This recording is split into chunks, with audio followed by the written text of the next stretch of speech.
This is Chad with Spearhead Sales and Marketing. This is our second video. Last week I interviewed Mr. Rick Horn. He's been a sales manager for decades, very successful, grew a company from $6 million to $250.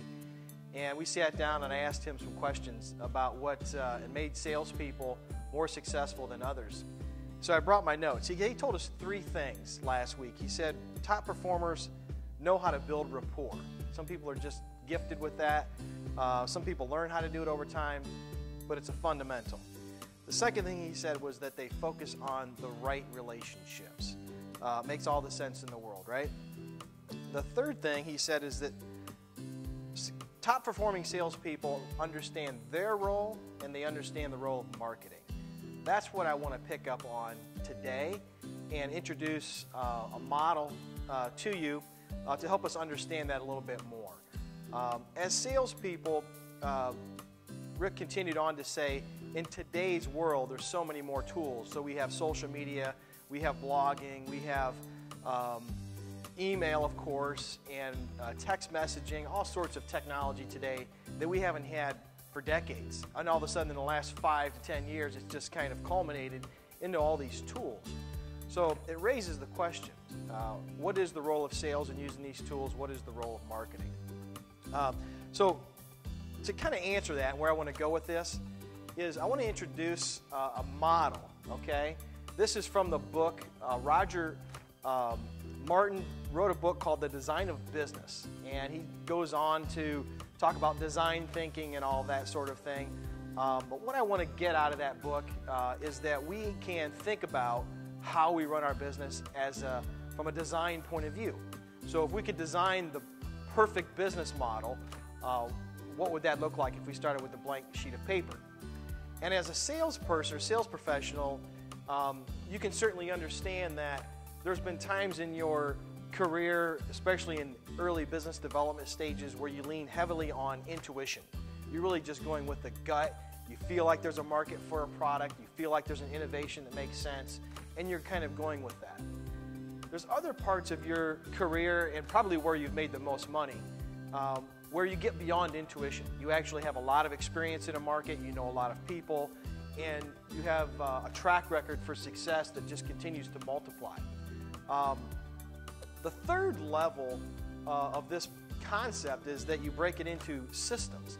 Now in sales training organizations throughout the world have been teaching salespeople how to systemize their sales processes and so forth for years. Some salespeople get there, some don't.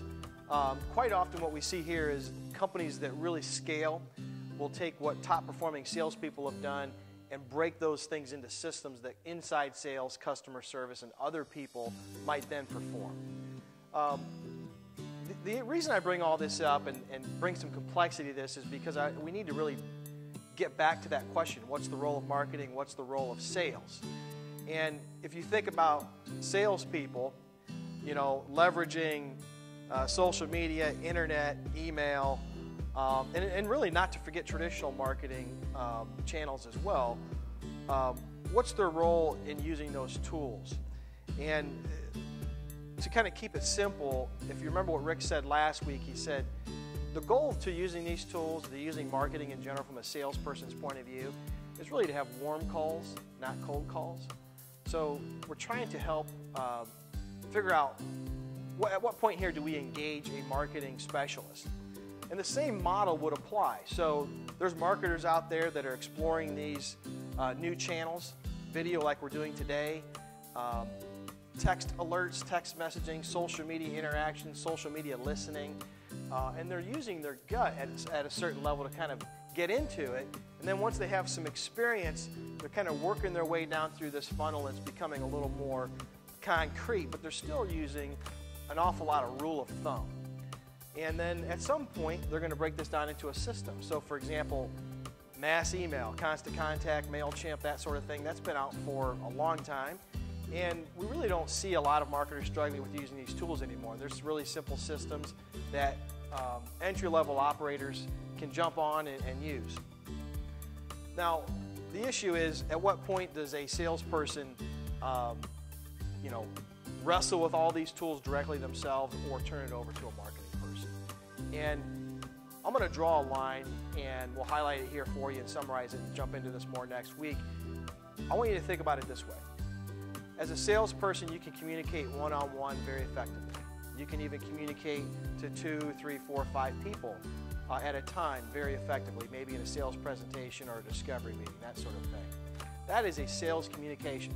That's where you're going to use your custom PowerPoints, your brochures, literature, your own tools of the trade. As soon as you start to try to communicate to a mass audience, imagine doing a Facebook ad or a Facebook post or sending out an e-blast. Now I want you to think of that as a marketing communication. And that's where you're going to recognize through your own experience that the marketers have gone through this intuition, experience, and formula, experience and process. They understand that field. That's the time to turn that over. So I'm going to close out this series.